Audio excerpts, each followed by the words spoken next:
Bernard. I'm from the Chodong Karmo Translation Group, located in Tinchuli, Boda, Kathmandu, Nepal. And I want to say that I'm extremely grateful for the Tzadra Foundation, first of all, for allowing me to be in this position, because without the support of this foundation, I wouldn't be able to be here right now.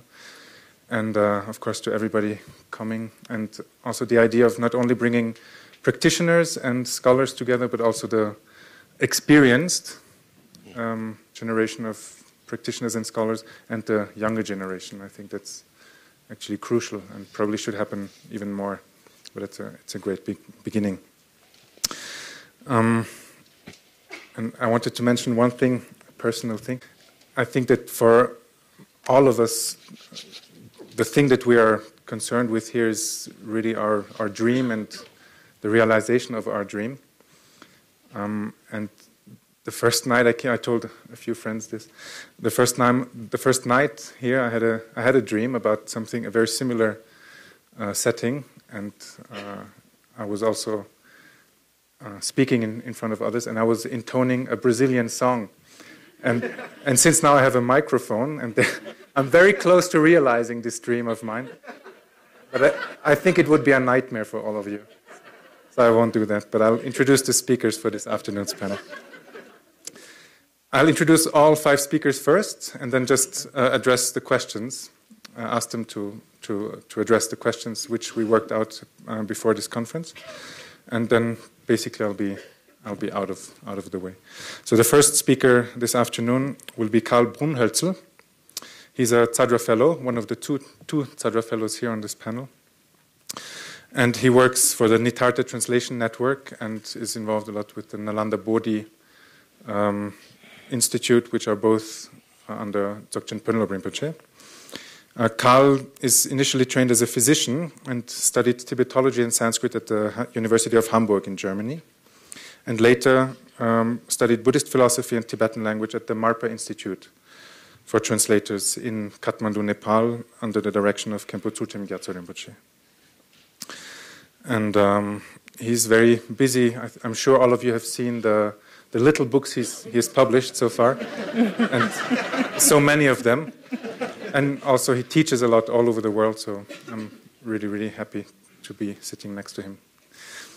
The second speaker will be Willa Miller, who arrived finally. She's founder and spiritual director of the Natural Dharma Fellowship in Boston. And she's a visiting lecturer on Buddhist ministry at Harvard University, at the Divinity School of the Harvard University. And she's been an interpreter, oral interpreter and translator for many, many years. And her work has been focused on mainly liturgical and exegetical literature. And she completed 2 3-year retreats under Kalu Rinpoche. The third speaker, so then we move to the other side, will be Richard Barron. Translator's name Chökyi Nyima. Not yet Rinpoche, but maybe. He also served for as an interpreter for many lamas of 4 schools of Tibetan Buddhism, including his first teacher, who was Kalu Rinpoche, under whom he also completed a 3-year retreat. And he later became a disciple of Chagdu Tulku Rinpoche, and probably through that inspiration got involved in a long-term translation project of the 7 treasuries of Longchenpa. And he published for Padma Publishing and is the second Tzadra Fellow on this panel. The third speaker is Larry Mermelstein from the Nalanda Translation Committee. Since 1971, Larry was a close student of Chogyam Trungpa Rinpoche, who in his own right was, I think, extraordinary teacher, in that he was also directly involved in translation work. So hopefully Larry will have something to say about that. And he was also authorized to be a senior teacher in this tradition, Acharya, by the son of Trungpa Rinpoche, Sakyong Mipam Rinpoche. He is the executive director of the Nalanda Translation Committee since 1978, and worked also as an editor for Shambhala publication, and is also closely involved with the Naropa University as a founding administrator and also language teacher. And the last speaker on this panel will be Alex Bertzin, who is the director and founder of the Bertzin Archives, this incredible resource I'm sure all use a lot, which is expanding, I think, every day probably, and is currently has 21 language sections, 6 of which are from the Islamic world, which I find particularly amazing. Also because I was in Dharamsala recently and I met one of his Arabic translators, which was fascinating. Alex got his PhD at Harvard University and in Sanskrit and Indian studies, and later moved to India, where he lived for 29 years, mainly involved with work with the Library of Tibetan Works and Archives in Dharamsala. And he studied with also equally, like others here, with masters from the 4 Buddhist schools of Tibetan Buddhism, was an interpreter of His Holiness the Dalai Lama, and mainly for, as Alex mentioned this morning, Tsenchab Serkong Rinpoche for 9 years, with whom he had a very close relationship. Alex has published 17 books, so he's also an incredibly published author and a very, very busy lecturer on Tibetan Buddhism in his home Berlin, but also all over the place. He's traveling a lot to Russia and I think to many, many places. So with this, that's the short introduction for all 5 speakers. First, Karl will speak on translation, transmission, the role of academia and tradition. And so I have 2 questions, which probably Karl will answer in one go. The first of these would be, what elements should a modern translation include? Contextualization and supplementary material and so on. And what are the academic skills which are important for a qualified translator? And how important are traditional elements of transmission in this process? Yes. Thank you. And also thanks to Tzadra Foundation, making it possible for all of us to be here. And in particular, I'm very happy that increasing number of people from academia and so-called practitioners come together.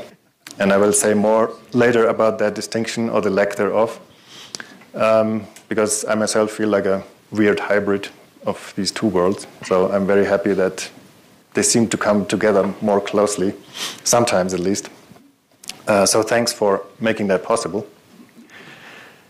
So I'm going to start with, as you see, that first question. And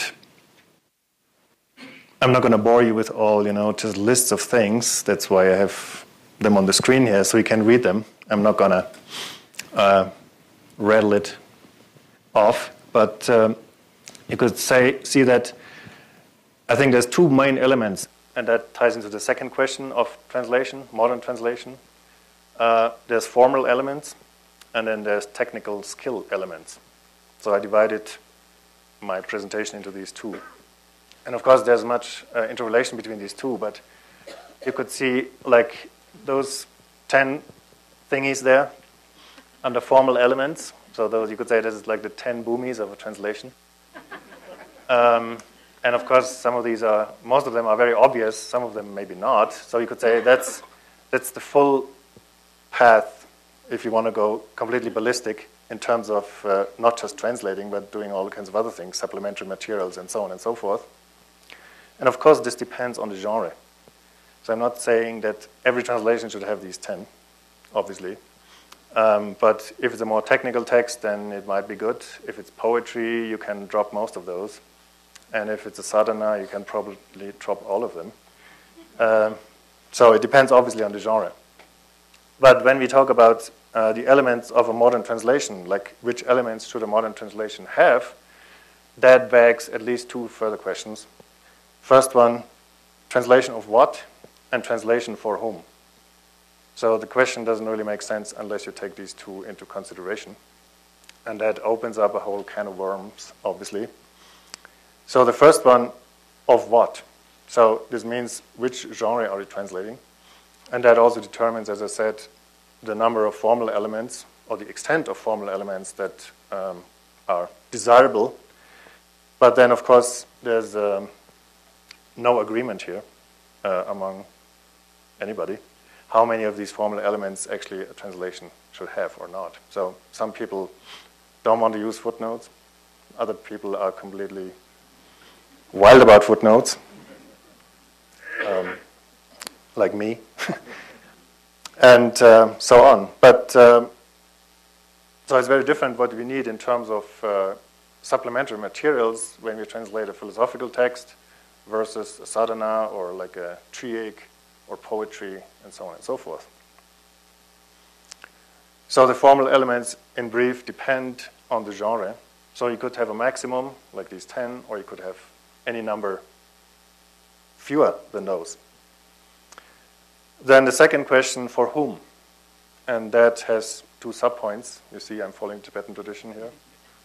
The second point has 2 subpoints, which is for whom. So for whom means, first of all, the setting. If you're translating in an academic setting, then there's pretty clear rules about how you're supposed to translate and what formal elements should be included in your translation. Whereas outside of academia, there's actually no agreement at all about anything. So you find all kinds of, how do you say, ecological little niches, biotopes of translation and supplementary materials. But it seems that it's changing now because there's like, the 84,000. They have pretty clear guidelines for translators, editorial policies and things like that. And I think also in the Library of Tibetan Classics. So it seems there's some improvement. And then the second part of that is the audience. So there's the setting within which you translate. And then there's the audience. And that's, as a lot of people already have said, that's, of course, impossible to please everybody or even to reach everybody. Like, there's no translation that is suitable for everybody. So I think, therefore, it's good at the beginning to have at least some idea what one's audience is. And ideally, actually make that clear in the book, like right up front. So there's no, lawsuits later. And when we talk about audiences, then again, we can make this very general distinction between academia and practitioners, but I think that's kind of getting more and more blurry these days. And but then even within practitioners, so-called practitioners, you have many different levels. Like, you have people who walk in off the street, you have very experienced practitioners, you have people who are more interested in, philosophical stuff, people who are interested in just practicing, and so on and so forth. And people have very different interests, too. So the audiences are as many as the translators, or more, actually. So then, I think in terms of this distinction between academia and practitioner, at least from my personal experience, I like to use the best of both worlds as far as I can to my abilities. And of course, that's sometimes a little bit conflicting, difficult. But I try to use what I find useful to actually enable the reader to get a better understanding of what I'm translating. And that means also that the separation between academia and practitioner is a rather modern Western concept. It did not really exist in India or Tibet that much. Like, when you look at all the famous Indian and Tibetan authors, they all have been scholars and practitioners. There was no question about that. It was not even an issue. So that means for a traditional Indian or Tibetan, like, great master, it would be absurd to separate the two, like being scholar and practitioner. And I think, from what I can see, at least to some extent, and for some people, not all of them, obviously, there's a movement towards that to bring those two together, and in the sense of using both areas to the maximum, to the best, to the most benefit for the reader. And in that vein, then, I think it is a great kindness to the reader to use supplementary material, actually as much as we can, so to bring the reader to a point where they can actually appreciate what is translated. As you all know, and I think that's actually maybe even the most important part of the transmission of a written translation. Because Tibetan texts and Indian texts tend to be rather complicated, not easy to understand, and they require a lot of background knowledge, which, let's say, the average, even Buddhist reader often doesn't have or has a hard time acquiring. So, and I think it's really the job of the translator to at least bridge that gap to some extent, to kind of bring the people up to speed, so to speak, to at least get to a level where they can more fully understand what is said here. And as you all know, Tibetan and Indian texts were written by specialists for other specialists. They were not written for a general audience because there was no such thing. So imagine, in this day and age, all the literature we would have would only be scientific journals. Like no newspapers, no school books, no documentaries, nothing. Then how would anybody who's not a specialist then have access to those journals? What's in there? It's very difficult. So you have to provide some bridge to actually even be able to deal with that. The other problem, I think, is that a lot of people in the West have the idea, yeah, just pick up a book, any book, and I will understand it. Right? But in the Buddhist tradition, nobody would think that, ever. So that's other problematic issue here. And that means, again, we need supplementary material to help people to actually understand, because if we don't do that, just the translation alone will not be sufficient in my eyes, because then people probably will just drop it after 2 words or 2 pages. Depending on its translation, obviously, and the material, but still, it's very hard to read without some introduction.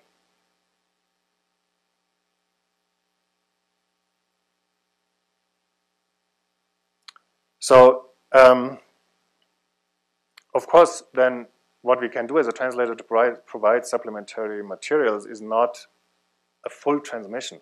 It's not, I'm not saying we should assume the role of the guru or the teacher or somebody like that, but we should, I think, supply as much information, correct information, qualified information, that enables the reader to really appreciate what is translated, to bring to life what we translate, and to actually make it more meaningful in this day and age. So in other words, supplementary materials, I think, is important for people to receive the most benefit out of the translation. So, and of course, in addition to that, there's still more guidance needed, depending on the text. Like you still might need an empowerment or more explanation, practice instructions, things like that. But I think a lot can be done to bring people onto the same page, or at least a few pages before, so they can actually fully participate in a subsequent teaching. Okay, 2 minutes. So can you scroll down, Steve, please, a little bit? So as you can see, or not, when it's scrolled down, it's hard because the screen is small. That's too far. Okay, now, yeah, go down. Yeah, I was hoping there would be more space on the screen, but anyway. So I'm not going through all those elements, or the formal elements, but in each one, I think there's a lot of things that you can do, like the things that you can do in an introduction, the things that you can do in footnotes, the things that you can do in an appendix, in a glossary, and so on and so forth. All of these have their own place and their own function on those 10 bhumi, on this 10 bhumi pattern here. And obviously, yeah, it's not going to work with the reading, but never mind. So I'm coming to the second point then, which is the technical skills. And in terms of the technical skills, I think when I can approach it from an academic point of view, there are certain academic skill sets, such as knowledge of, for example, not just Tibetan, but also like Sanskrit, Pali, Chinese, whatever. And other things, such as, for example, general studies of, history of Buddhism, different schools from a more academic perspective, and also presenting diversity of different academic positions on certain things, and also consult academic specialists on certain issues. And of course, such things as critical apparatus, how much you want to use of that or not. And again, all of this is, just possibilities. I'm not saying everybody should do that, or this is like a standard or anything like that. It depends obviously on the different translator and the audience and the genre.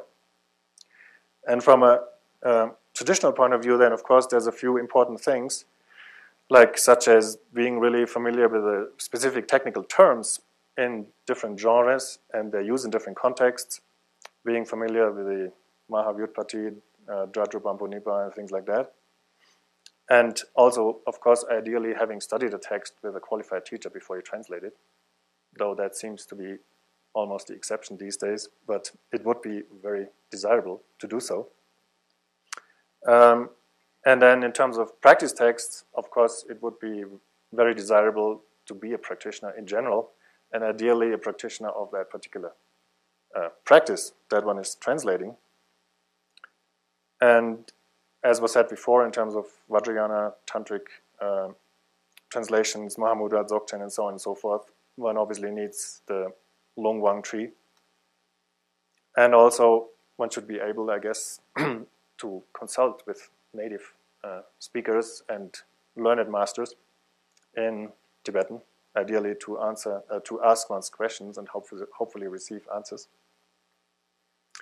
So last but not least, apart from just academic or traditional, then there's a few general skills a translator should have, or it would be good to have, such as, writing skills. Yeah, you're laughing, but,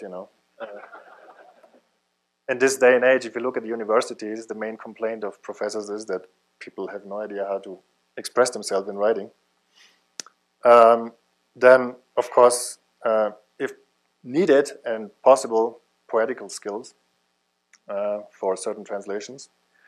And then I think a whole different level, which I'm not going to go into, but I'm just going to raise this issue, is being a cultural translator, what I call a cultural translator, because you're not only translating words, you're also translating, and this came up in another panel, you're also translating completely different cultures and concepts about everything, like how to look at the world. Like certain terms do not even exist in the other language. So you have to explain what that is, and then, give a brief history of psychology when you ask a question, that kind of thing.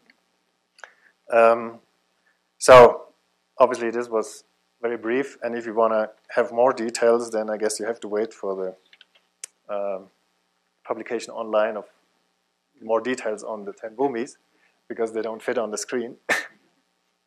So I think I end here. Thank you very much. And thank you.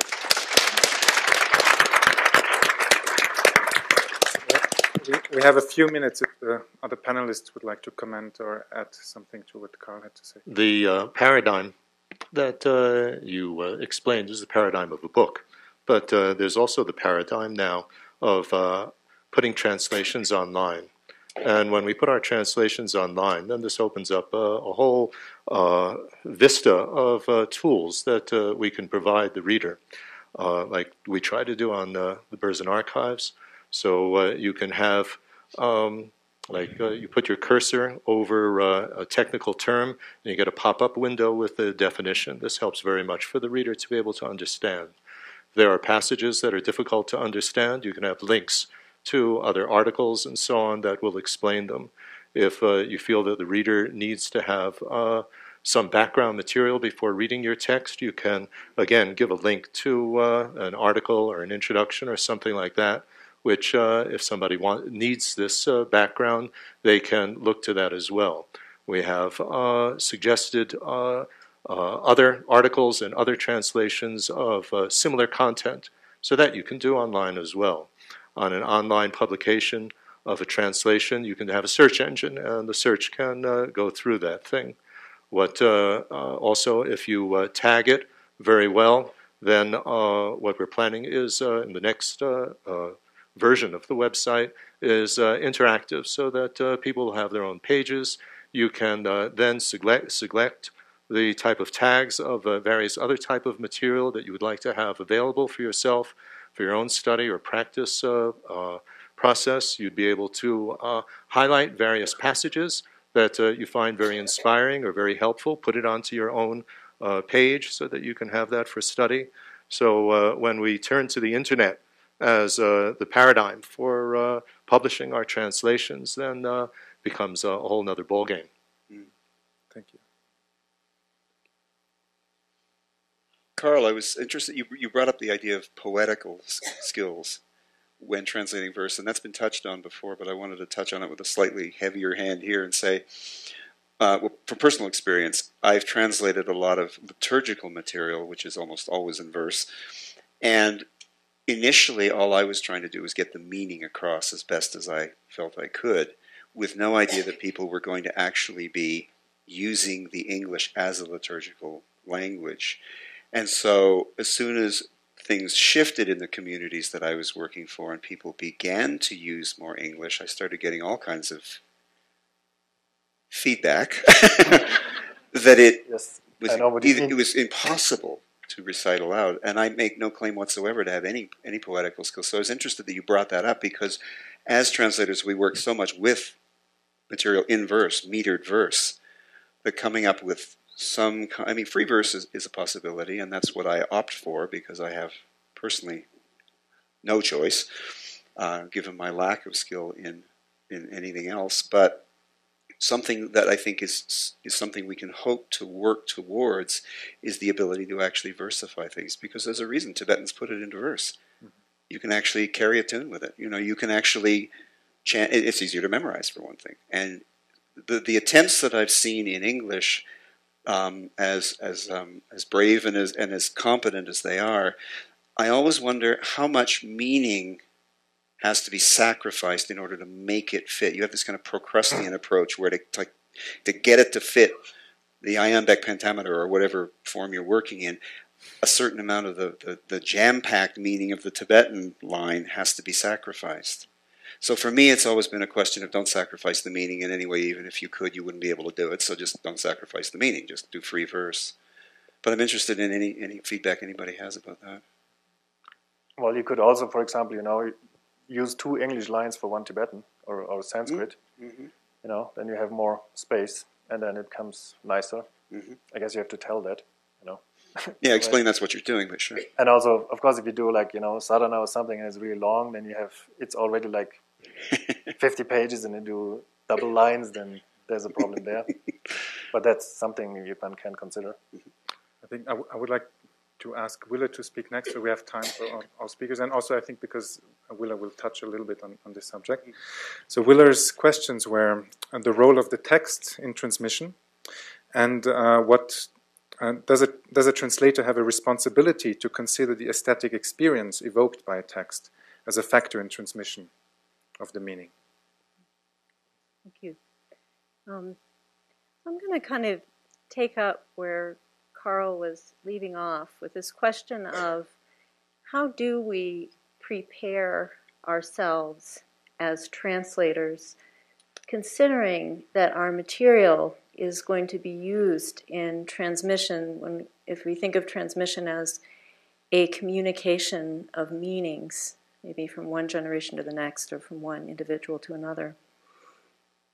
And in thinking about this, actually Carl outlined a whole lot of all these different ways we can prepare, and I wanted to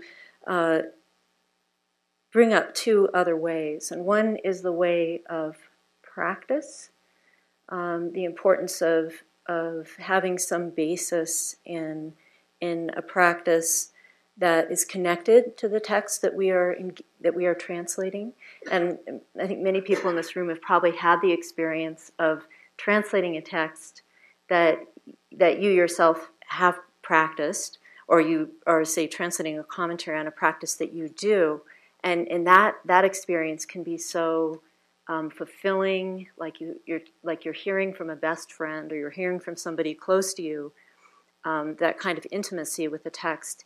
Or probably we've all been in this position too, encountering a text and for some reason needing to read or translate it when we haven't had that connection with practice. And that can be really challenging and sometimes anxiety-producing. So just wanted to bring up that first one.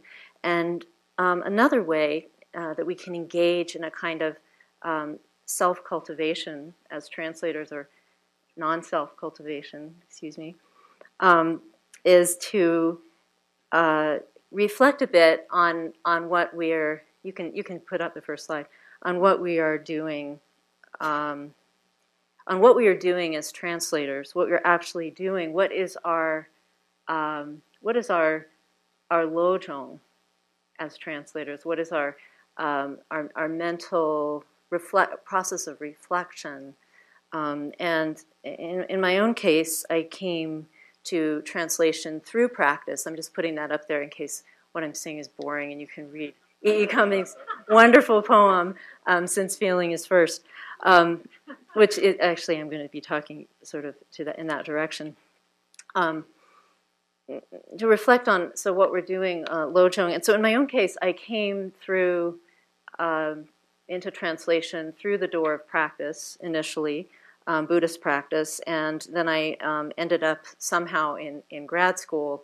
I guess you might call that practitioner drift, which I think we're familiar with, some of us. And in that process, I did encounter some really interesting reflections from Western philosophy and also from literary theory on what meaning means. And so in my own case, the one of my practices of lojong, or my own preparation as a translator, has been to reflect a little bit on what meaning means. So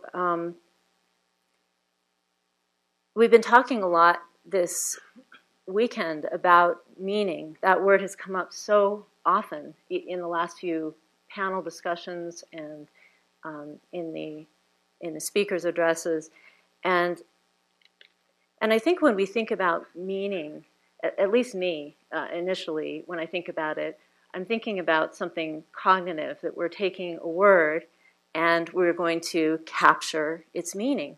And so to give an example, we've all been through this process where we are searching for the right words to translate something like Zangtal, and we decide it's total openness, and then we're like, no, it's unconfined capacity, and we're, we're struggling between these different meanings, and then maybe we consult with our Kempo in the basement, Sarah Harding wishes there were, I think we all do, or whoever and we finally decide, oh, it's total openness, right?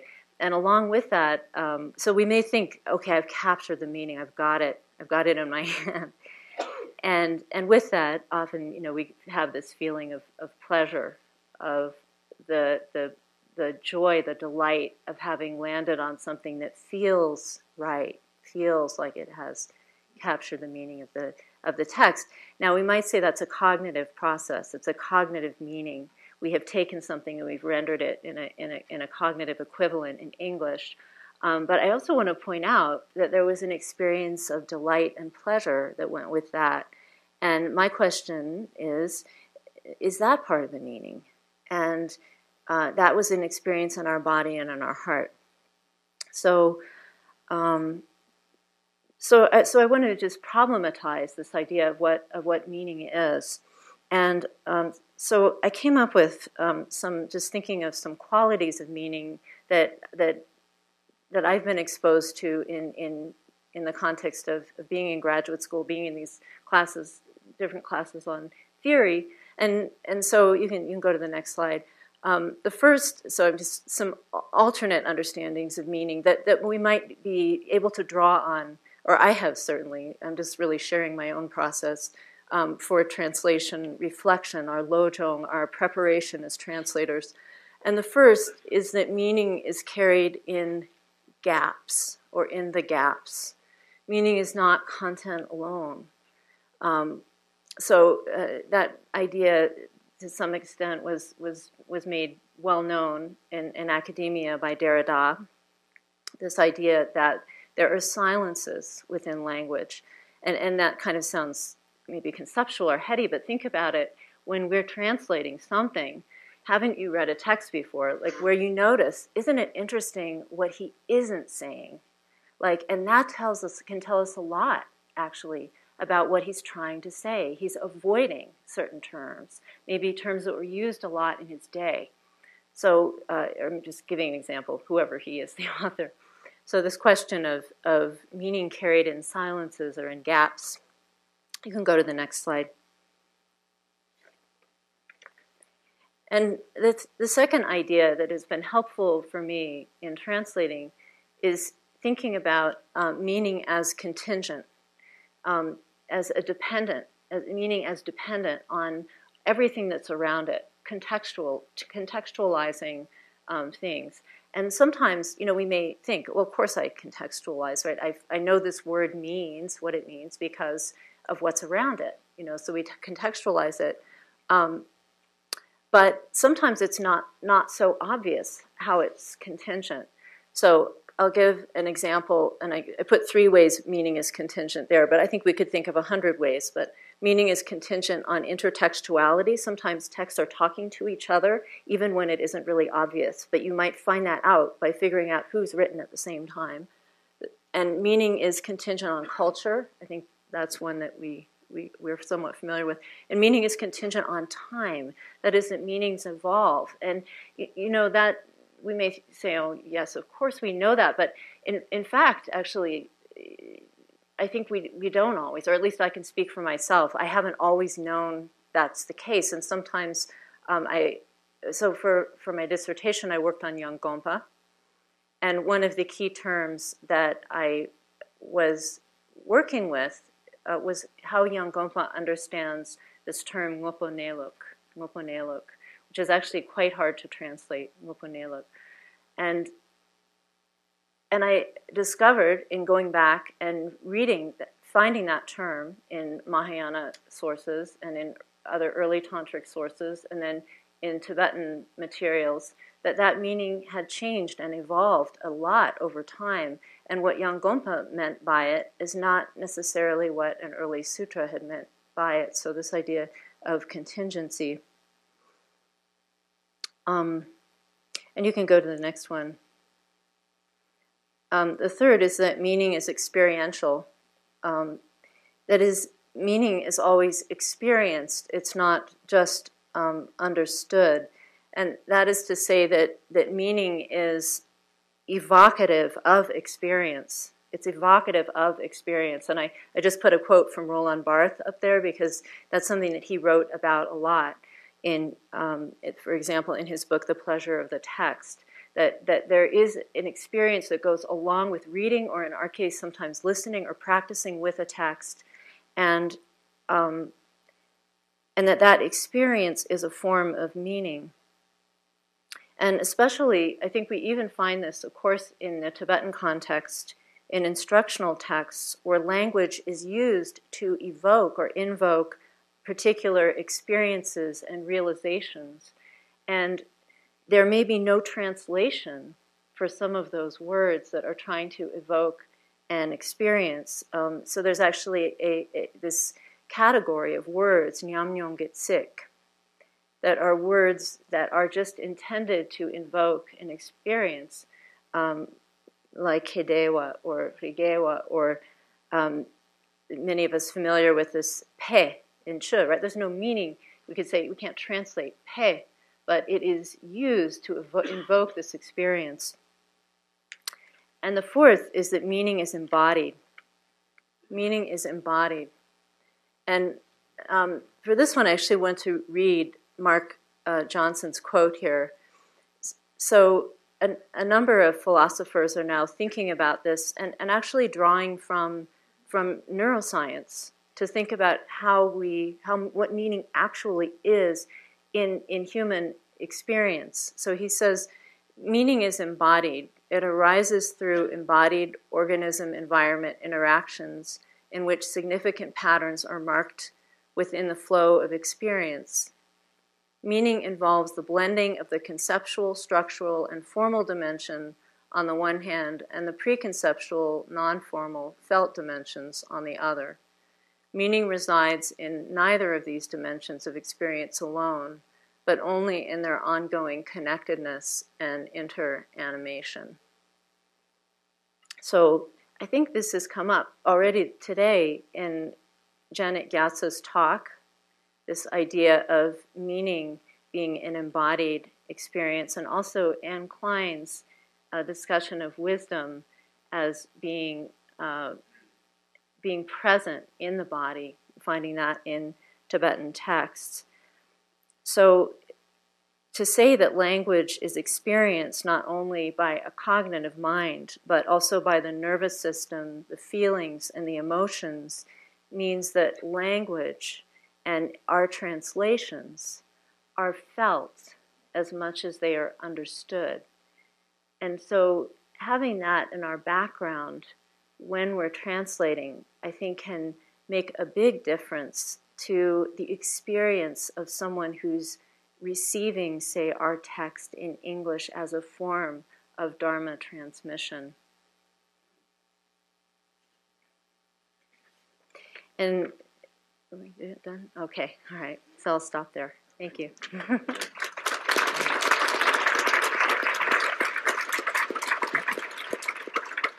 Now we just have 1 or 2 minutes if there's any remarks. Question for Willa. What do you do when you encounter these very onomatopoetic poetic terms like Hadewa and Singewa, and these things? Have you found a way to try to make some experiential feeling in the target language, in addition to, finding some meaning? Mm-hmm.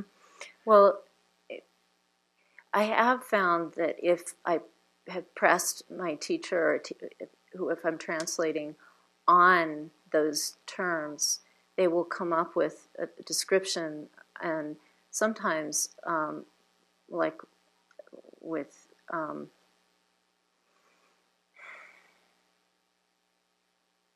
those terms, you can come up with a translation like brilliant awakeness for Hurigewa or something. But in my own case, I've put in parentheses in the Tibetan, just transliterated, because it doesn't seem like it seems like the sound, that part of it is the sound. It's evoking the experience. You haven't tried to create some analogy in English that would be like some, I don't know, like wow, exclamation, yeah, wow. Oh, far out. Yeah. Yeah. I like the idea. I came up with an experiment because I was a little bit, I must admit, if you would go to Tibetan teachers and they say, oh, nyamgi keche, there's no way you're going to translate. That's just like expressing some experience. And I thought, well, okay, we can do that. English is no slouch at expressing things. So one of the things I've tried, and, this is just throwing it out there, is you can do something like, for example, a lot of the words, you end up thinking that a word like vivid would work in a lot of those cases. But you can't use vivid all the time. So like you say, you use the brilliant, vivid. But you could do something like vivid, so vivid, something like that. You get a kind of exhortation feel to it in English that can capture some of the flavor, I think. And the problem with phoneticizing is that nobody's system works. The phonetic, unless you do a really straightforward. Problem with most phonetic systems I've seen is that they're wonderful, except they don't work. Because you put them in front of the average English reader who has no Tibetan knowledge, and they mispronounce them. So if you could get a phonetic system that would work, that's another possibility. But that really limits your audience. It's the people who are willing to go along with a text that's full of words they don't understand, but can just pronounce because they know how to spell them out. And it's not a meaningful interjection for most of us. Yeah. Although Emaho is becoming English. Yeah, that's coming in. Thank you. I would like to stay with you, if possible, as the next speaker. Staying with words, actually. So that was the question that you agreed on. Is there the right one on the advisability of multiple translations in the target language for single source language terms and the use of word lists and concordances? That would be the first topic. And the second one, tailoring translations for future generations of teachers who might not know Tibetan, of future lineage holders, possibly. Well, just to start with, I was thinking back to the Boulder conference in 2008 that many people have referred to, and I remember being asked to participate in a short, almost ritual, a short ceremony in which I had to say something. And so I remember thanking Light of Bhairatsana, thanking Lama Chunam and Sangjay and Jules and Jesse for what I called chivying me out of my burrow and getting me to kind of come out a bit in public and interact with people more, because I tend to be quite a hermit. And 6 years later, I still don't get out all that much. But I would like to thank Eric and Drupchu and Christian, everybody associated with Sadra and all the sponsoring organizations for once again chivying me out of my burrow and bringing me out, blinking into the sunlight to actually interact with people involved in much the same work that I do. Because I think one of the real important messages I've felt at this conference is that I'm involved in something much bigger than myself. And in a certain sense, we're all involved in something much bigger than all of us. And so that's been an important point for me, an important part of this conference. So again, thank you very much for making this possible. I'm going to again acknowledge the impact that David Bellos' talk had on me. It's quite interesting that the one person who's been referred to most during this conference is the one who has nothing to do with our particular field, except translation, but not translation of Dharma. And it occurred to me that there's maybe some value in occasionally thinking of ourselves first and foremost as translators, rather than translators of something. You know, maybe if I was a better Buddhist, I would say, well, no, first and foremost, it's for the Dharma and it's for all beings. But there might be some practical use to thinking of ourselves as first and foremost translators, period, involved in that particular process of bringing what David referred to as, you know, I love that image of the translation up and translation down and so forth. Although I must admit, for me personally, and this brings me to my topic, I am getting there. My feeling in working with Tibetan is the relationship between the two languages I'm working in, the source language that is not my native language and the target language that is my native language, is more like one of mutual deference. Not thinking in terms of dominant and lesser, although I'm not claiming to be using Dr. Bellos' model properly. I'm just saying my own experience is the sense of, reminds me very much of an experience I'm sure almost all of us, if not all of us, have had, of going to a ceremony in a Tibetan context, and you show up at the right time, and it starts 20 minutes late because the lamas are all busy trying to seat each other. And, you know, oh, man, oh, you know, and there's like this back and forth where the lamas are trying to decide who sits higher than the other, and nobody wants to take the higher seat. So it's kind of like, for me, Tibetan and English are always kind of speaking to each other to try and figure out the best way for the transmission, if you will, sorry to use that loaded word in this context, but the passage from one language to another to take place. And that brings me to my topic of how useful I found to free myself of the sense that I always had to use more or less the same English for the same Tibetan word. Because I would go to teachers and I would say, well, here's this word in this context, and here's this word in this context. It's the same word, but it doesn't seem to be saying the same thing. And they'd say, of course it's not saying the same thing. To them it was obvious. And I would say, how do you know? And they'd say, context. Look at the context. Everything is context.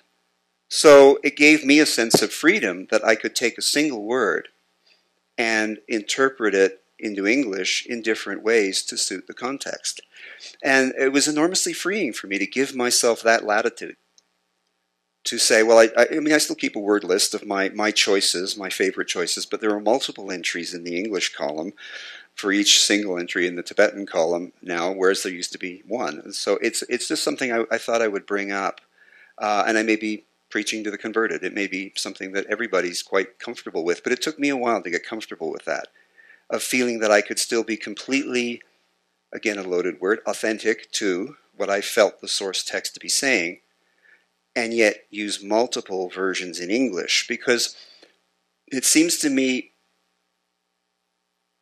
while we can argue that English has a far richer vocabulary than Tibetan, Tibetans were able to accomplish the nuance in context that English really needs to rely on bigger vocabulary to manage, to get across. And so I think we should exploit that to the fullest. I'm a big fan of adjectives, of qualifying adjectives. I get heat for it, but I am a big fan of them because you can attain your shades of nuance. I remember somebody mentioned Ken MacLeod earlier when we were all part of Kala Rinpoche Center in Vancouver back in the day. He was called upon to translate at a public talk by a great Sakya master, Dejang Rinpoche. And at one point, Ken paused before he translated and said to the audience, "Ladies and gentlemen, excuse me, as the translator, I'm having some difficulty. Whereas in English, we only have one word for mind, Tibetan has 6, and Rinpoche just used all 6 in one sentence."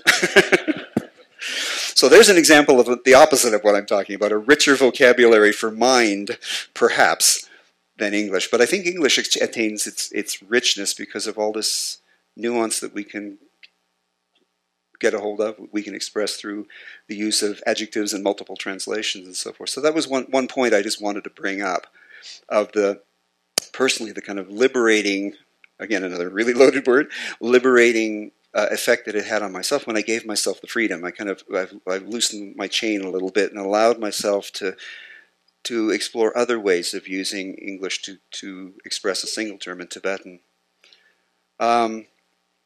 So the other thing I wanted to address is, it's already been brought up, so it's kind of stole my thunder a little bit, but I'll thunder on a bit at perhaps lesser volume. And that's the idea of this traditional models such as Wanglong and Tri. And again, we've heard this, in fact, it just came up a moment ago.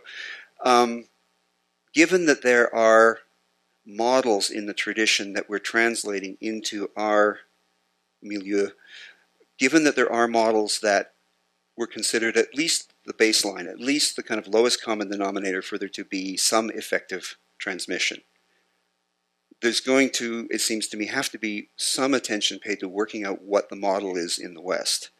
We may just copy the old model, I don't know, but we need to have some sense of a template for what constitutes a complete transmission in any given context. And this doesn't bring up any sense of the machi flying out the window and so forth, of there being the transmission in the authentic sense. Okay, we all hope for that, but there has to be at least the baseline authenticity of some transmission taking place. And I think that's going to be a real issue in the West because we're so used to getting our information from books or videos or whatever. We're used to getting our information from something other than a living source sitting in front of you, going through it with you. School and college notwithstanding, you actually sit in front of a professor. But the way we tend to work with information a lot of the time is on the printed page or on the internet or whatever. And it seems to me that we have to kind of bring into play a discussion of what kind of model do we need to think about adopting in the West for there to be authentic in the purely basic sense of the word. Again, I'm not talking about anything highfalutin here, just the kind of sense of, yeah, somebody's had effective transmission for there to be continuity generation after generation, because we're already in a situation where there are perfectly qualified, authentic in that sense, perfectly qualified teachers who've been given the robe and the bowl by their Tibetan teachers. They've been given permission to go and teach, and they're teaching, and they don't know a word of Tibetan. And what we're contributing to, obviously, is a corpus of literature in our respective Western languages that they're going to be using as tools. And so, to that extent, as translators, we're very much part of that process. And I've personally always tended to kind of shy away from accepting the responsibility that I have anything to do with the teaching process. I just translate, just set me off in the corner with my laptop and I'll translate. But, it's kind of time to step up to the plate because I'm running out of excuses. We're part of that process. We are, in a sense, teachers because we're creating the body of information that future teachers are going to use as a basis for whatever will constitute authentic and effective communication and transmission in Western culture. So I didn't have too much more to say. I'm kind of the lightweight on the panel here. But I did want to bring up something that happened in... do I have time for this, or 1 second? Seriously? Please go ahead. Okay.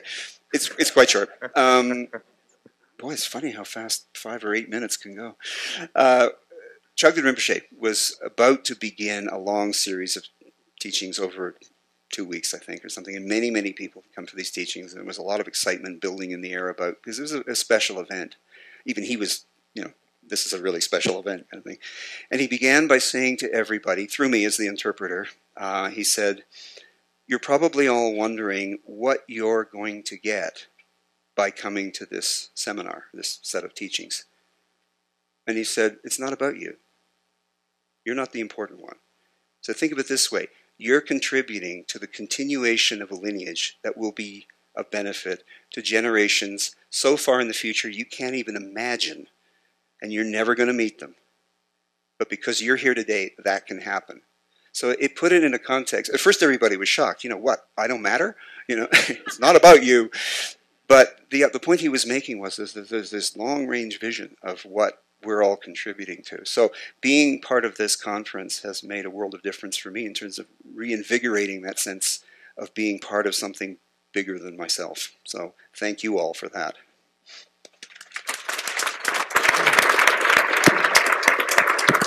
Perfect. Was it worth going over?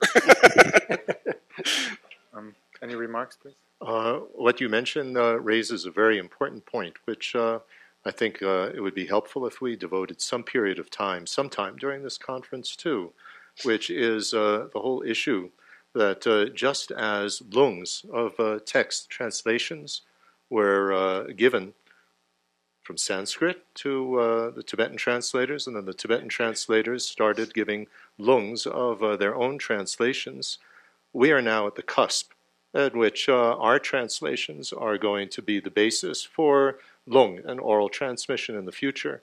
And how do we prepare for that? What do you do when somebody asks you to give a lung of your translation and you feel ridiculous? That, how could I possibly give a lung of it? But nevertheless, the tradition has to begin. And also, you might not feel confident that your translation is a particularly accurate translation and or a particularly good translation, and you want that to be the basis for the lung. So, and then there are multiple translations by many different translators of the same text. Which one is going to be the one that has the lung that goes on? So this is, I think, a very, very serious question that requires quite a bit of discussion, not just 2 minutes. Well, we're doing it, and we've been doing it for decades in our community, somewhat choicelessly. And we've been giving lungs, knowing full well that they may not be perfect. We know they're not. And as we find mistakes, we correct them. So somebody later gets a slightly different lung. Is there kind of like a lung patch, like... Well, we you got the old lung, but it's okay because we got the patch now. We affectionately have talked about the old translation school and the retranslation school. We are the retranslation school. We want to continue to improve what we've done and because I'm sitting here realizing I really did not prepare very well because I actually am a product of the process that we are all engaged in. I do not practice in Tibetan. I have a little bit, but not much, because I wouldn't really understand what I'm saying well enough to connect the words and the meaning at the same moment. And so I am a product, as most of the Shambhala community, of practicing in English, and there are people also practicing in French and German and Dutch and other languages. And so we have been working with this, and we're trying to be intelligent about it and sensitive to, at least the translators are very keenly aware of these issues. The community generally doesn't think about this. It's just happening for them. But I appreciate very much what you're saying, Alex, because it's something we have to give a lot of thought to beforehand, not in hindsight. We don't want the oops factor to come in where, down the road we go, oops, we should have thinking about that. So I very good point that you raised, that it's not something we just mention and pass on. Also, I could mention that the internet is a fantastic, I'm very born-again internet person, but with an internet you can get feedback on your translations, you can have surveys, you can do all sorts of user analysis and so on, and invite, suggestions. Does this work? Does this not work? Also in terms of poetics, I was thinking, fantastic, why don't you invite, your readers to, here's my translation. I suck at putting it into verse. Can you suggest? And then you get an interactive thing, because I think that the whole future is interactive. That's where it's going. So we need to get in tune with what's happening in the younger generation, because that's what's going to be. Not just old, stodgy books, you just put up on a shelf. And you buy, but you never look at.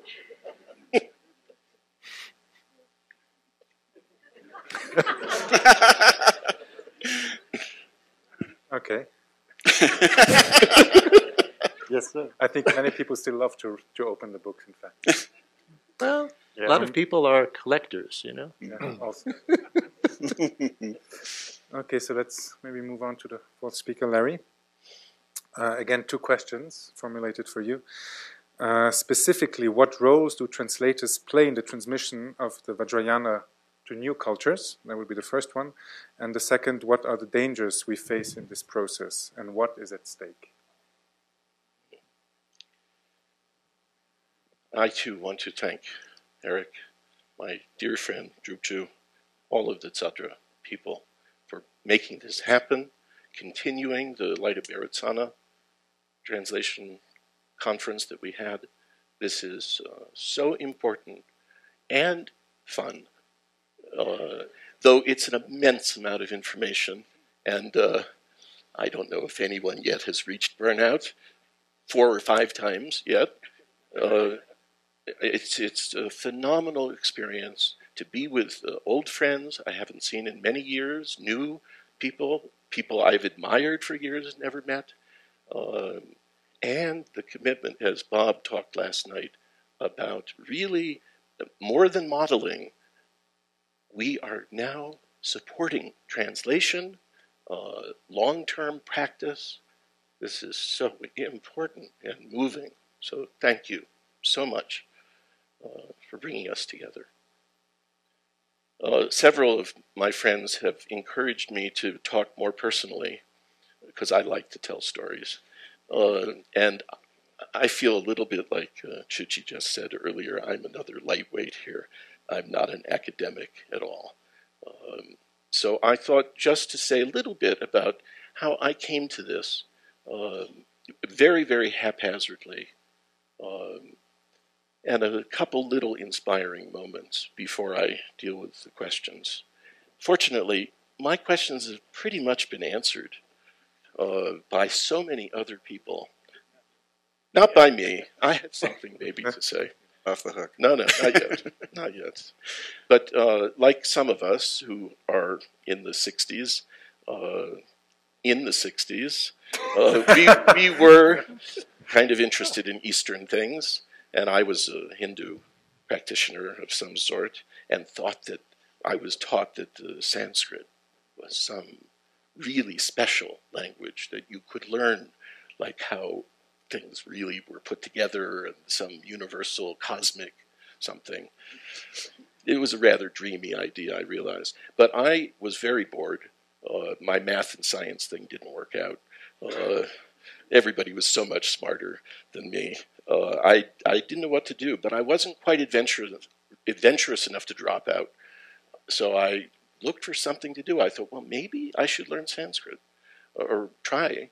And so I went to the professor, Alan Kyler, University of Michigan. I found him in his office. I later learned that was probably the only time he had ever been there in at least 8 months. So that's a great tendril. And I said, I understand Sanskrit is really difficult. One of the more difficult languages is this possible? And he kind of very cavalierly, well, have you ever studied any language? And I said, well, a little Spanish. That doesn't go very far. Russian, I did Russian in high school. Oh, Russian. Sanskrit's easier than Russian. No problem. I said, well, why does everybody say Sanskrit is so difficult? And he said, this is simply a proposition put forward by Sanskritists to make them feel important. It's just an ego trip for Sanskritists. Well, that hooked me. I thought, okay, that's kind of cool. Of course, he lied. Sanskrit is much more difficult than Russian, and certainly Spanish. But I loved it. I really enjoyed it. I learned a lot, and he was a very difficult teacher, but I made it through, and I became a good friend with him, too, afterwards. And just jumping ahead, I then became a Buddhist, a student of Trungpa Rinpoche, and was then interested in Tibetan. Well, no one taught Tibetan at the Michigan, and as I understand it, I believe it is still the case. When I was in college, there were 7 colleges or universities in North America that taught Tibetan. Just the other night we were talking, maybe it's up to 12. I don't know if anybody knows, but it's still very small. I couldn't study Tibetan. There was a professor, D.R. Shackleton Bailey, a classic scholar who translated Mater Cheta from Sanskrit, who knew Tibetan, but he refused to teach. And I hear Yeshke's grammar. You'll figure it out. I figured out the alphabet. That was helpful. A couple years later, I worked with a friend in Boulder, where I had then moved to after college. We read together the first chapter of Prasanapada, Chandrakirti, in Sanskrit. This was really difficult. Just 2 of us struggling to figure out what it meant, and we didn't know the French to be able to refer to that. It was very difficult, and I went back to Ann Arbor to visit friends, and my other Sanskrit teacher, Madhav Deshpande, you're studying with now, a brilliant Sanskritist, really a Sanskritist, and he said, oh, I'd be happy to help you, but I've never read this text. He was in no way a Buddhist scholar, but he was a very, very accomplished Sanskritist. So together, we sat for about 3 or 4 hours, and it would be like me trying to read some philosophy text in English that I had never read before. My English is okay. I probably could make some sense of it, and he seemed to make a lot of sense of it. And after, I was like sweating from the exertion of trying to understand this. And I am surrounded on 3 walls with floor-to-ceiling numbers of books, all in Sanskrit, mostly on Sanskrit grammar and phonology. And it's like, why should I even try? This is like, and Madhav then, who's also tired, maybe not quite as much as me, he is like reading my mind. He said, I don't think anybody could ever master this language. Well, I kind of hung it up at that point with Sanskrit. I moved on to Tibetan. And with Trungpa Rinpoche, I had another interesting, this is embarrassing, but I can't help myself. I took refuge kind of in this time period, and we received names when you take refuge.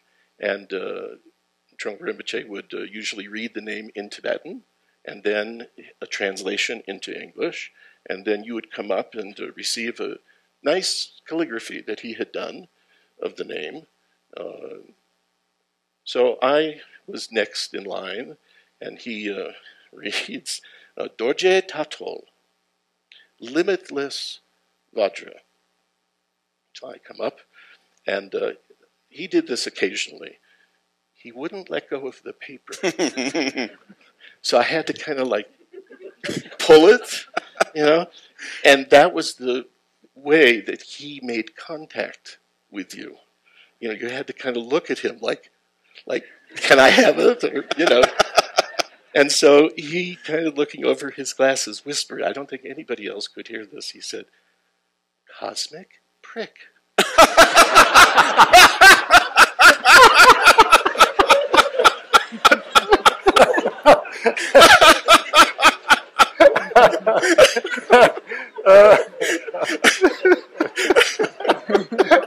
I have a long way to go to aspire to that level of translation. I thought you meant that level of prickness, you know. That too. Well, I think I've made the cosmic prick thing okay.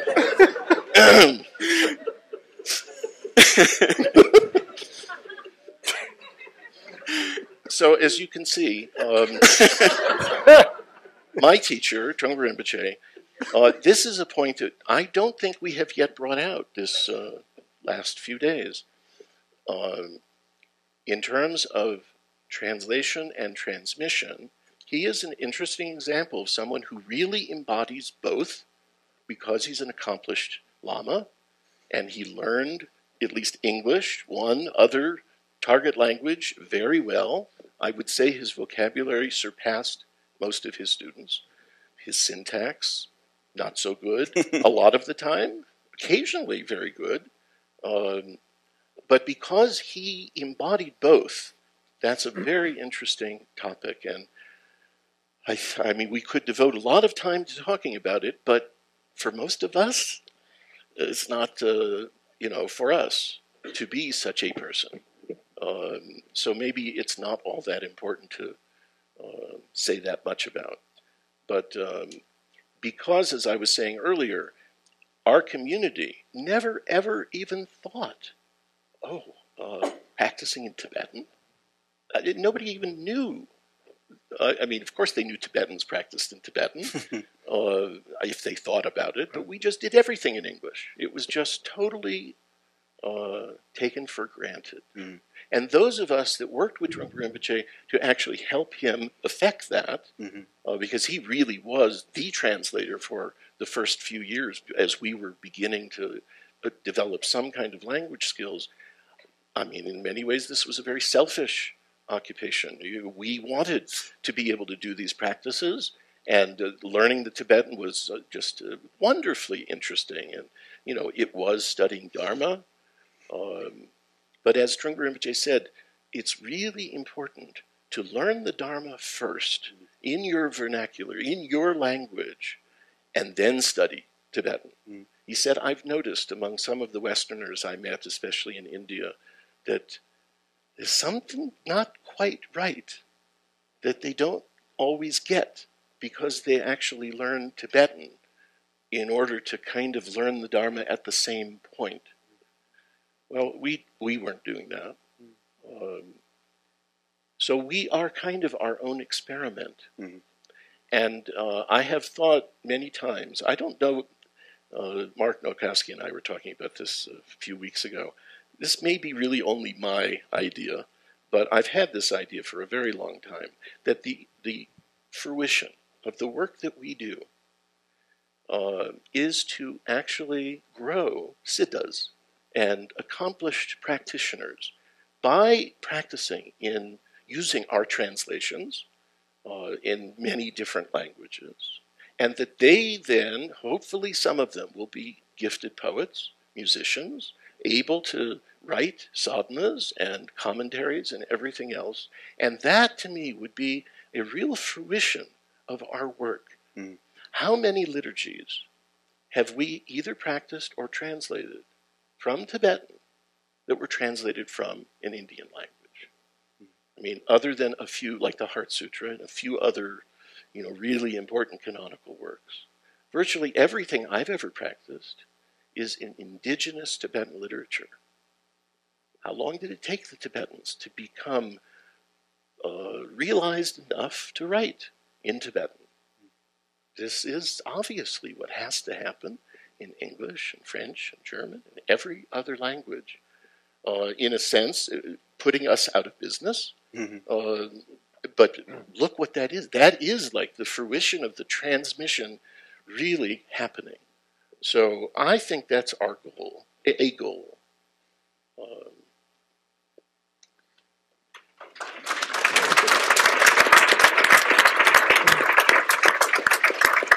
I didn't answer any of the questions. But you did. But I could. Very well, thank you. Okay. Could I ask you directly on this? I think for this transmission, what still the it is still up in the air somehow, but it needs obviously translators to and I think we won't go out of business. There's a few generations ahead. Yeah.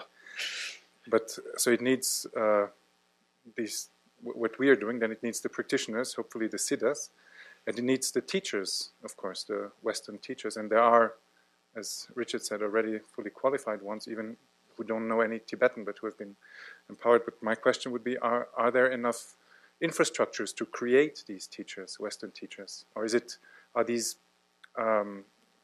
products by chance that come out of the 3-year retreats or have studied at Western universities? There doesn't seem to be any planned from our side, any planned infrastructure that should create some kind of standard that will allow teachers to flourish and to help next generations of practitioners. Well, I think we're so much on the cusp, as Alex said, that maybe now is the time to talk about that. I don't know if up until now there's really been enough of a context to come to any really sensible, workable model that's going to last. And the other thing too is a lot depends upon the kind of, from my perspective anyway, a lot of the sense of entrustment that there is from the tradition that we're receiving from the Tibetan side, that the model we're developing as Westerners isn't just something we're cooking up with our best ideas, but something that they can go with as well.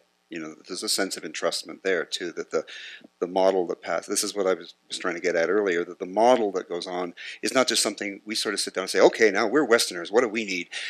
That's one thing. But there's also the idea of maintaining, guarding against the oops factor by maintaining that sense of continuity, because there's a sense of trust from the other side too. I think also our experience, my experience as a student of Trungpa Rinpoche, and also interestingly enough, when we first began studying with Khenpo Tsultrim Gyaltsen Rinpoche, when he first came to America back in the mid-'80s, Trungpa Rinpoche from the beginning encouraged his students to be junior teachers, discussion group leaders, to represent what he had presented. They weren't translators at all. They were just anybody. And some people maybe took to it better than others, but virtually everybody was encouraged to be some kind of, very junior and humble, not a big deal kind of teacher. And interestingly enough, Khenpo Tsultrim, who kind of got wind of that, when we encountered him, and there were like about 8 or 9 of us translators who went down to southern Colorado to work with him. He taught 4 times a day, 2 to just the translators and 2 times to the other assembled people, an additional 5 other human beings. It's just this tiny group of people. And at the beginning of all the talks for the other people, one of the translators had to summarize what Khenpo taught in his bedroom 2 hours earlier. He sat next to you. The only good thing was we thought he didn't understand a word. And he probably didn't understand much, but it was still pretty scary to sit next to him and have to talk. Mm-hmm. But I think this is a work in progress and should be with all of us, not just translators, but I didn't get to do anything in answering my question. I'm sorry, but there's no question we have to be teachers, and we are teachers. And hopefully we are doing our best to represent what our lamas have taught us, but we have to help the target audience, who are native speakers of our language, to understand what he or she just said. We write practice manuals. We teach them how to do the rituals if it's a practice text. There's no question we have to serve in those roles. And if I may just mention the other question, what are the dangers we face? Very simple. 3 little letters, EGO. And this is one of my favorite quotes about ego from Trungpa Rinpoche. He said, "Ego is the pervasive confusion of appropriating energy in a self-centered way. So that would be good not to do. If we can not do that, try to be bodhisattvas, and what's at stake is everything. I mean, everything is at stake. And yet, I know how many mistakes that I've made and my colleagues, and I also know it's going to come out in the wash as time goes on. We will help each other, and hopefully the other lamas, especially the bilingual lamas, you know, I mean, the role of the bilingual lama, super important. Thank you very much. I would like to move on to Alex now. We prepared also two questions. One would be, the first one, apart from translated texts, what tools can we provide the reader with to facilitate the transmission of knowledge? That would be the first. And the second, when English becomes the source language, issues related to the translation of Buddhist texts from English to other target languages, which certainly Alex is most qualified to talk about. Well, thank you very much, and thank you also for all the organizers and the wonderful work that's gone into this conference. Before I address these two questions, I'd like to just add something that perhaps can be a little bit of food for thought in terms of the it that is being involved in this whole transmission process, particularly in terms of lung. And I would suggest thinking in terms of tamsik. Tamsik can be translated in many ways, a close bond, a connection. I think Ringo Rinpoche was referring to that in terms of a relation between the teacher and the student, and both of them with the text. And it relates also in empowerments, where you also have tamsik. And and commitment, and these type of issues are involved. Because what's very interesting is to go back into Sanskrit and how you have at the beginning of many texts, evam mayam shrutam, ekosmin samayam. So, thus have I heard. That certainly implies lung, doesn't it?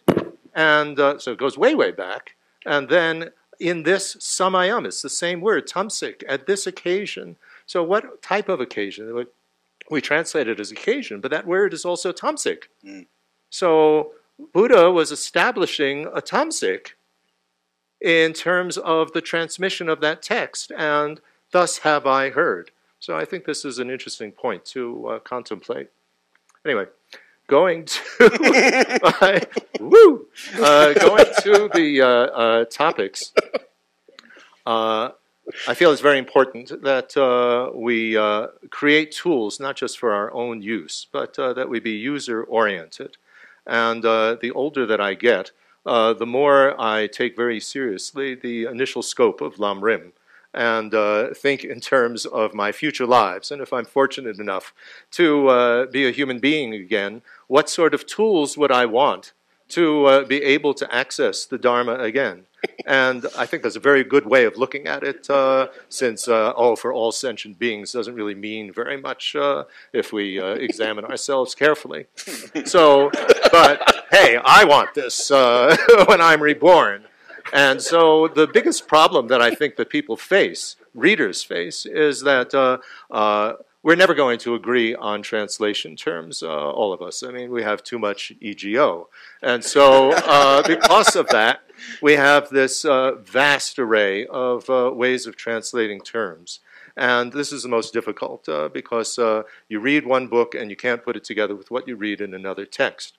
And one of the tools that I think is very, very important to develop, and this is something that I hope to be able to develop, but it needs your cooperation, which is glossaries. If you can make glossaries of your translations, be consistent in the way that you translate, and give the Tibetan, then it's very easy, technically, to make something like Google Translate, in which you have two fields you can toggle. You say, here is a term in Berzin's terminology. I want to know what it is in Hopkins. And you just click and you get it. And it works through the Tibetan. Easy to do.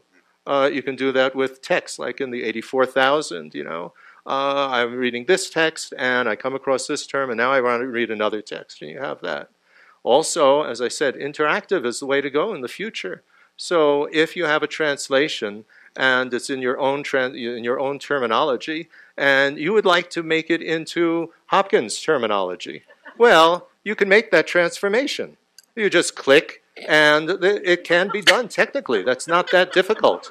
To then take the major technical terms and put it interactively into something that you're more familiar with. And although it sounds funny, it would be very, very helpful for many, many readers. So this interactive thing, I think, is important. Now, in terms of, but it requires people actually making these glossaries so that then it can all be put together in some giant database and accessible. Now, in terms of English, I should point out that there are an awful lot of other people in the world who don't speak English. And even if they do know English, they don't know it terribly well, and they prefer to read in their own language. My own website, I have 21 languages, and 77% of the visits to the website are people reading in non-English languages. That's a lot. That's the majority, the vast majority. The largest amount is Spanish, then comes Russian. After that, German, then Portuguese for Brazil. There's a huge audience in Brazil. And surprisingly enough, the fifth is Indonesian. And so there are plenty of people out there, and we need these materials to be accessible to them in these other languages. And it's very helpful when they have both English and their target language together so that they can compare and help themselves. So there are various things to watch out for. Just as when translating from Tibetan and Sanskrit, we need to avoid over-literal translationese. The same thing is very true in these other languages. Very often translators from English tend to try to reproduce English syntax, structure, and so on, and it comes out quite awful in their language. So this has to, you have to pay attention to that as the overseer of the translations of your material. And I think it's very important, if you have the language skills, to be able to oversee and see at least some samples of what they're doing. Also, just as Tibetan can't replicate all the verb tenses in Sanskrit, and so when there is a Sanskrit original and you're working from Tibetan, your translation really doesn't make it in terms of verb tenses if you don't go back to the original Sanskrit and see what exactly is going on in the grammar. Also, if you examine, you find that very often the Tibetan translators, I mean, it's marvelous what they did, but nevertheless, they confuse the ablative and dative cases in Sanskrit, and so again, you get different meanings and connotations. So a similar thing happens when you go from English to other languages. You have completely different verb structures in some other languages, like Arabic, completely different type of language, and you also have to deal with that. There are also many cases in which we make up a noun. I mean, English is flexible. You can make up words, but try to tell a French person or a German person to make up a word, no way. And so they will say, well, you can't make a noun out of that, or whatever. And so you have to work with them. And it is our duty as the translator from Tibetan or whatever to work with the translators of our material, because we can't expect that every language group in the world is going to develop Tibetan scholars who are able to go from Tibetan. Then I think one of the most important and difficult problems is our words this, that, it, and they. In English, you can get away with being very vague, and we can explain things very vaguely. And you don't really get the references of these things in Tibetan. But if you look at most European languages, they all have gender. And you cannot just say it or this or that. They ask you, well, what is it referring back to? Because I have to put it in the gender of what it's referring back to. And so that really means that we can't get away with not understanding the text and not understanding what the thises and the that's refer to. And you can get a clue if you can go back to the Sanskrit original, because at least there you get the genders of the thises and the that's. And God forbid it is, which then in some languages comes out there is, and that's a completely different meaning from it is, when it is supposed to refer to something else. So you have to be sensitive to these types of issues in each of the languages that your text is going to go into. Also, in some languages, they find it bad style to repeat any words in the same paragraph. But this is a problem then when it comes to key terms, because key terms, although lesser type of terms, adjectives, and so on, okay, for stylistic reasons, you can use various synonyms. But when it's a very key term, you want to stick to that same term because it's being discussed, particularly in philosophical texts. And so you really have to be a bully with your translators when they say, well, that's bad style in, this language or whatever language. I mean, there are many languages that say that's very bad style, and you have to bully them to say that the importance of the meaning overrides your stylistic concerns. Also, it's very important to have consistency of translation of your key terms and to avoid terms that have fixed connotations in another religion or philosophical system, especially in Islam. I deal with 6 Islamic languages: Arabic, Persian, Turkish, Urdu, West Punjabi, and Indonesian. And God forbid you use, I'm sorry I even used that word.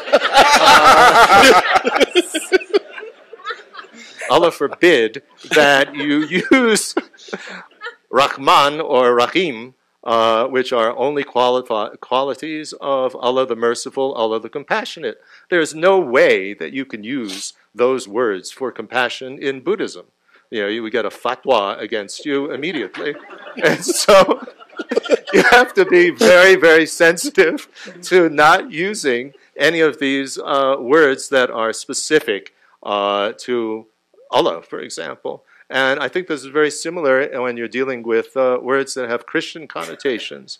I just received an email yesterday from one of my Polish translators, and they were saying that you can't say humble or humility in Polish because it has the connotation of being humble before God and begging forgiveness for your weaknesses and transgressions of God. And so humble is not the word. Can we use modesty instead of humility?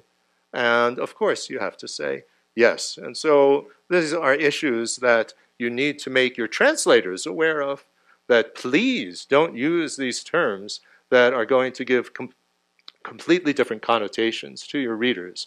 And it's something which I feel very strongly that we need to do with our own translations and avoid these heavy words like sin and guilt and so on, because that just introduces a whole nother mindset which really messes up your students. Also, a horrible problem is consistency of spelling in transliterating proper names, particularly in Asian languages. I have learned that there's hardly any Asian culture that has the concept of consistency. Just Mindu doesn't exist. And so, including our Tibetan friends. So the way that they will spell, Germany or France or any Western name will vary, anywhere. And you get into some of these other languages and they can transliterate Buddha in Urdu, for example. I've seen it 3 different ways in one paragraph, that my translators do. So you have to try to push them, and in many cases, do the copy editing yourself, because they just don't believe in it, to make a consistency of spelling. And that produces then another issue, which I had to face, and which many of you may face in the future, is that there is no way, no system yet to transliterate names, particularly Tibetan and Chinese, in Arabic script languages and in many other script languages. So I had to invent that. and then to get people to actually use that. So you need to know these various languages, at least to a certain extent. What are their various letters? What are the phonetics in their language? How would you do that so that you can come up with a system in which people can actually decently pronounce the names? So then you get into the perversion of pinyin in Chinese, in which you have X's and Q's and so on, and then they reproduce X and Q in an Arabic script, and wow, is that really way off the way that the thing is actually pronounced. So you need to be sensitive to that as well, which then raises another issue, which is what do you do for if you're going to give the Tibetan terms in any of these languages? What system are you going to use to write Tibetan words? What systems are you going to use for writing Sanskrit terms? So, for instance, in Russian, they do use the Cyrillic alphabet for Sanskrit, but they use Wylie for Tibetan. So, again, what are you going to do in Chinese? Well, you're going to have to put Wylie. What are you going to have to do in Vietnamese? They use Wylie. In Vietnamese, again, what they do is, thank goodness, they don't try to transform names like they do in Chinese into Chinese characters, but they actually just put the English. So this is very good. But even in dealing with Chinese, you have the problem, which is that for many popular names, more popular names, they will write it in Chinese differently on the mainland from the way that they do in Taiwan. And we're not just talking about the issue of traditional characters versus simplified characters, just different characters. And so, again, what do you choose? So these are all issues that are very, very difficult. Let me just mention two more things. Complex sentence structure, difficult to translate. So try to make it a little bit more simple. Avoid colloquialisms, as impossible to translate into other languages. And a very last point, if your text is going to be translated into many other languages, keep a database, which is what we do, of all the questions that the different translators ask and your answers to those questions, and have that database available to any of the new translators into a new language so that you don't have to answer the same questions over and over again, and it will help them in preparing their translations. Thank you.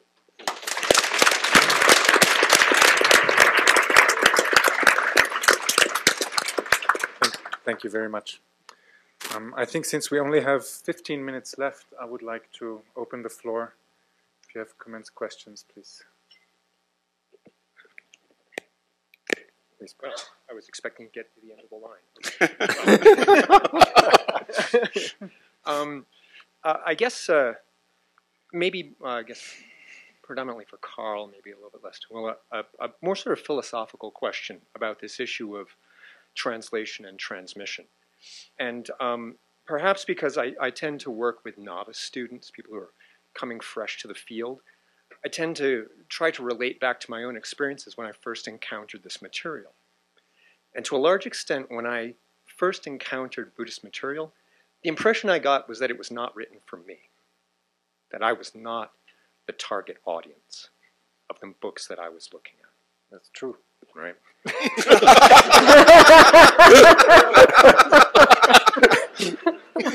and so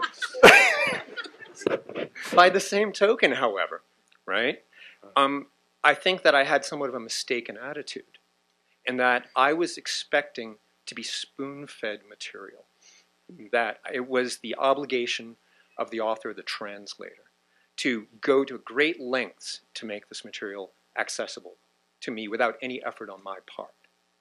And I've heard a lot of that said about what do we need to do to make this material available. And I think that's, on one level, doing a bit of a disservice, because I think making the material a little bit inaccessible is, on one level, serving a pedagogical function, forcing the student to have to take the initiative to essentially become a suitable vessel, if you wish, but the sort of person that the text was intended for. And when I started getting into more and more into the material, what led me to try to become a translator, or at least learn the languages, was because I could see in the material that I was reading that clearly the experience of working with the text had a profound effect on the translator. And that in one sense I felt that I was being robbed of that experience by the translator. Right? Seriously, that if we talk about what's being transmitted, right, and we think about the intention of the author, right, assuming that the author was actually there to do something more than demonstrate their own intelligence or, you know, or hear the sound of their own voice, but was actually trying to benefit a reader, that if the point of the text is to take the reader from some particular state to another state, that is, that there's a transformative function to the text, right? To what extent are we doing a disservice in not allowing that transformative process to take place? That is, by forcing the reader to engage, to ask questions, to not understand what's being said, and have to rise to the occasion of internalizing that. Well, one thing is, in terms of making the text too accessible, I don't really think we have to worry about that, because the text, no matter how much introduction you write, it will still be hard work a lot of times, especially philosophical text, right? I mean, I don't think that's a problem. But I think it's about bridging the gap to some extent. It's never going to be fully, but if the gap is too big between people thinking, well, you know, no way, I'm never going to get this, then they will not even try. But if you build a little kind of staircase so that at least you get a little peak, then they might be actually inspired to go deeper. And so that's, I think that's what I think, is the point. We should maybe try to do that. Mm. It still will be hard work, and it's very clear, and one also should make that clear. And that's also the point where most people then drop out. Once they realize that very point that you were realizing, that actually you have to do a lot of your own work in Buddhism, then that's when a lot of people quit. I think this has a lot to do also with the context of learning, where in the Tibetan community that would be the Shedras, where you would have the teacher. But in our context, it's often at home. You're alone with your book. Mm. So, of course, that has to be taken into consideration. Well, also, philosophical texts are written to be meditated upon. They're certainly not intended that anybody is going to read it and say, yes, I've got it, and now I'm an Arya, and so on. So I think that all that we can do is to try to provide the material, the working materials, for somebody to be able to then, I mean, if you can debate, if you're at a Shedra or just by yourself, to then use analytical meditation and try to put it together, figure it out. Maybe we can move to another question. Well, just the one comment I was going to say is, does that mean what it means to be transparent, right? To allow that. Yeah, I think so. Yeah, state that. This text is for, it's supposed to be tough. It is tough. You're supposed to meditate on it and try to figure it out. Okay. Develop zunju, perseverance, patience. Is this one working? Good. Mm-hmm. Yeah. Alexander, you spoke to an important point when you mentioned the need for consistency and in sort of the lexicon we develop as translators. But one thing I've become quite aware of in recent years is the extent to which Tibetans provided multiple translations of single Sanskrit terms according to context. And I've found that particularly with terms for cognition. Probably the best known example is jnana, which according to context can be translated as shepa, kimpa, yeshe, and even namshe sometimes. And some, later Tibetan authors even commented on the reasons behind that. The point being that the term jnana throughout its long conceptual history had taken on so many diverse and even divergent meanings that there's a need to be quite specific in Tibetan translations. Both Mikyu Dorje and Tsugla Trengwa made this point that the early Tibetan translators found it necessary when encountering the term jnana in the sense of ordinary dualistic knowledge to use shepa or even namshe, whereas when it referred to the awareness of an enlightened being, an Arya, or a Buddha, then they would use Khyampa or Yeshe. So I just wondered if there's anything we as translators can learn from that example. I found one, real strength in sort of the Tibetan methods of translation was to consider context extremely important for deciding on the variable sort of meanings of these terms that had taken on so many different meanings. Right. Well, I think that we can learn a lot from the Mongolian translations of Tibetan because they face the same type of problems as we are. And Jangkya Rinpoche Dorje's introduction to the Mongolian translations of the Kangyur wrote about that. And he said that sometimes you're going to have one Tibetan term that will need to be translated with various different Mongolian terms, and sometimes many different Tibetan terms will be translated by one Mongolian term. So we have the same type of issue.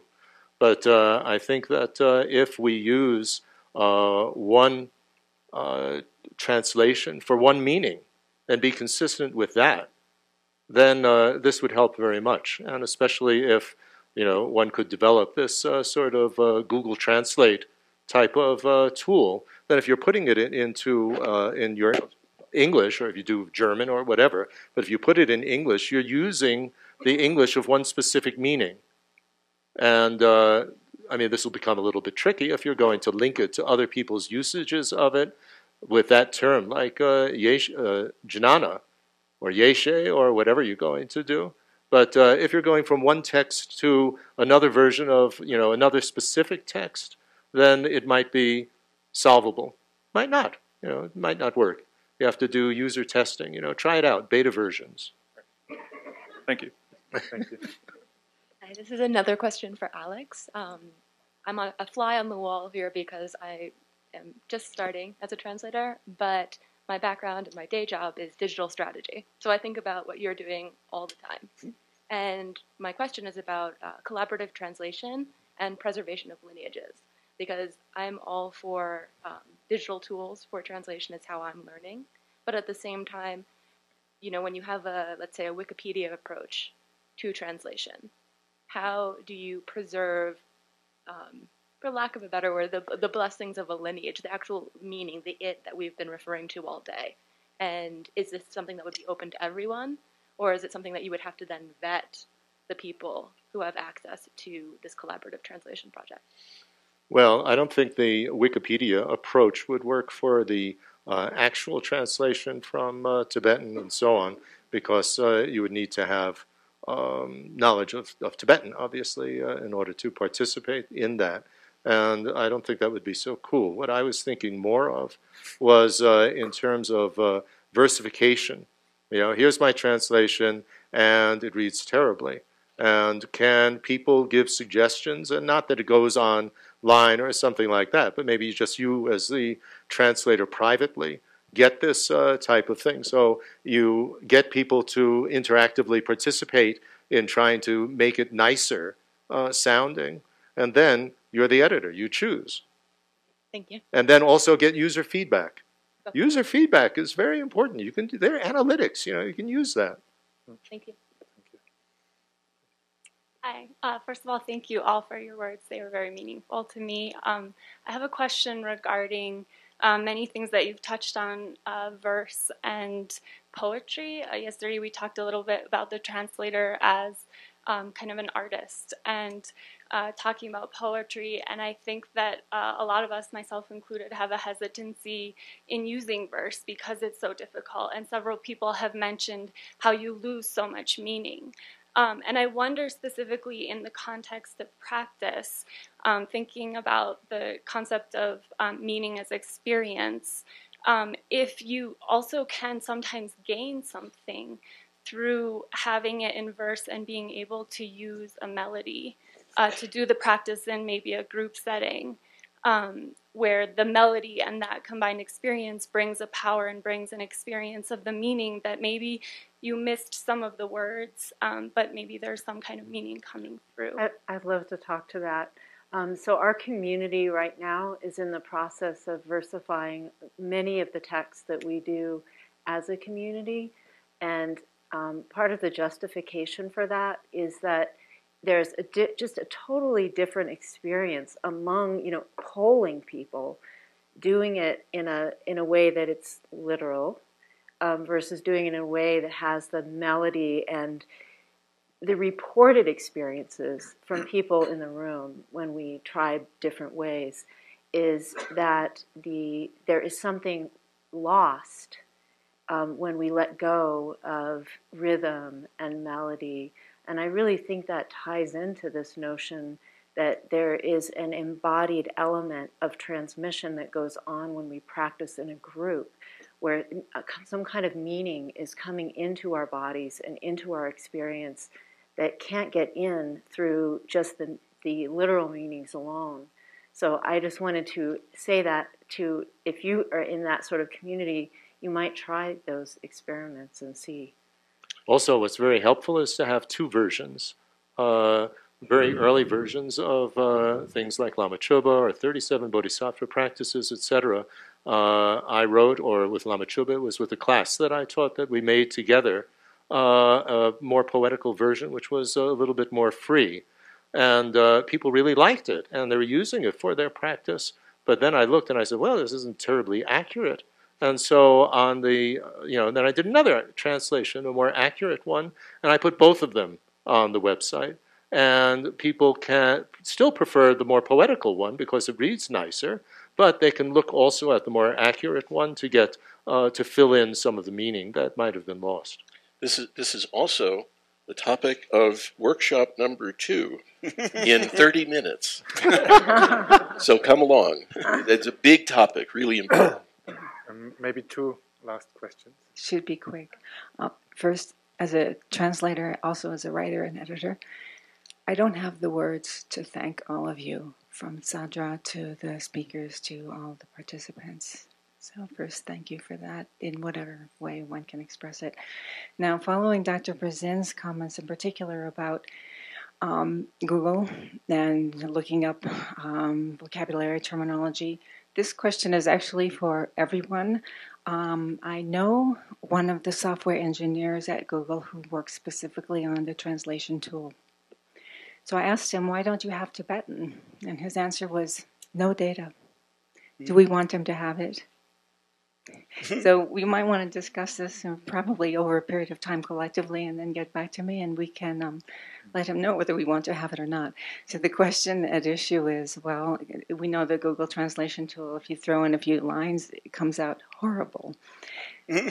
I work in Silicon Valley doing a lot of tech docs to make my bread and butter, and one of them was managing a translation project, which they resorted in the end to a machine translation for. And at first, I tried it out, and I looked at some samples, and they were terrible.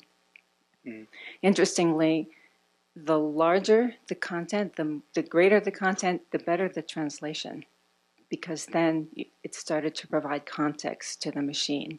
So this is what I'm just going to throw out. I think this is being done actually already. There's a friend now sitting at the back from Isukia, and they are collecting a lot of data to do that actually eventually. But it needs a lot of effort, and I think it would have been very good to hear from him directly, because he's doing a lot of work which I think many people in the translation community are not aware of. So there's a website, and you can of course all go talk to him. I think he will be very busy today. Can you raise your hand? Yes. Okay. Thank you. Please, last question. I'll try to make this quick. I'm just going to go back to the title of this plenary session, which is "What is our role in transmission?" And I've been thinking about this. I'm primarily an oral interpreter, and one time the Lama that I principally translate for was sort of joking with me, and he said that there's sort of 3 traditional ways that transmission occurs. One is that the teacher is present and the pupil is present. The second is that the teacher is not present but the pupil is present. And the third is that the teacher is present but the pupil is not present. And then he said, and we should add a fourth, which is that the teacher is present and the pupil is present, but the transmission does not occur. And that pertains to translators. Yeah.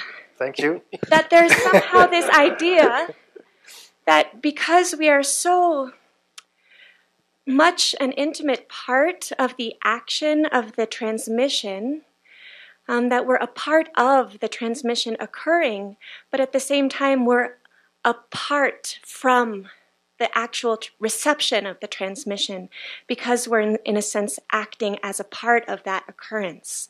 So I was just curious what you had to say about that. I think that applies much more to oral translation than written translation, because in the oral translation you don't give footnotes and sidebar explanations, pop-up thing, menus and stuff. That might happen soon, I'm sure, but usually it's just you try to get the job done as smoothly as possible, and so there's not. So it's more like a electrical wire, I think, the role of the translator. But in written translation, as we discussed, I think the translator becomes often more visible and becomes actually part of the transition and not just a conduit. I found doing oral translation that basically why I got into that was that I felt that the teachings that I was receiving were so fantastic that I have to try to make them available to other people. And I didn't feel that the translators that I was working, that I received it from were doing justice to these fantastic masters. But while translating, like let's say for Serkan Rinpoche, he was very strict because he was training me to do some translation for His Holiness. And he said, as a translator, never move your hands. Always have your hands down. Go like this and that, because then you draw attention to yourself and be invisible. What he told me was, don't look up to His Holiness. Don't look up to the teacher. Keep your head down. Be very humble, which is very difficult because you need the body language as well. But during that actual process, don't add anything. Don't leave anything. If the teacher says shit, you say shit. This type of thing. So in that context, you're invisible. Okay, thank you. Yeah, I think we're done here for this afternoon.